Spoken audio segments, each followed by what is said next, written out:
Hello everyone and welcome to Vlinkoz channel. In today's video, I will show you how to fix the dldda.dll missing error on your Windows 11 computer. And now, let's get started.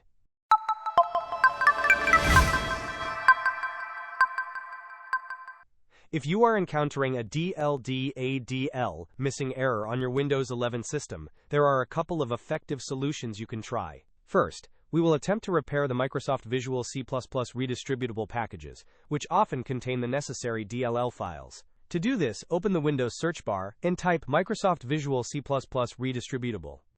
Once the search results appear, look for the official option from learn.microsoft.com and select it. On the Microsoft page, scroll down to find the Download section. You should locate and click on the x64 version to download the installer. After the download is complete, run the installer and choose the repair option. This process will reinstall the missing DLL files, and if this resolves the error, you are all set. If repairing the C++ redistributable does not fix the dldda.dll missing error, the next step is to perform a system file checker scan. This tool can identify and repair corrupted system files. To begin, open the Windows search bar again and type command prompt. Right-click on the command prompt search result and select Run as Administrator. In the command prompt window, type the following command and press Enter, sfc://scanno.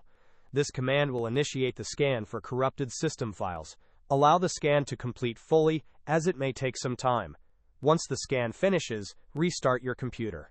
If the SFC scan identified and repaired any issues, the dldda.dll missing error should now be resolved. Hope this was helpful. Don't forget to like and subscribe if you enjoyed. As always, thanks for watching, and I will see you in the next video.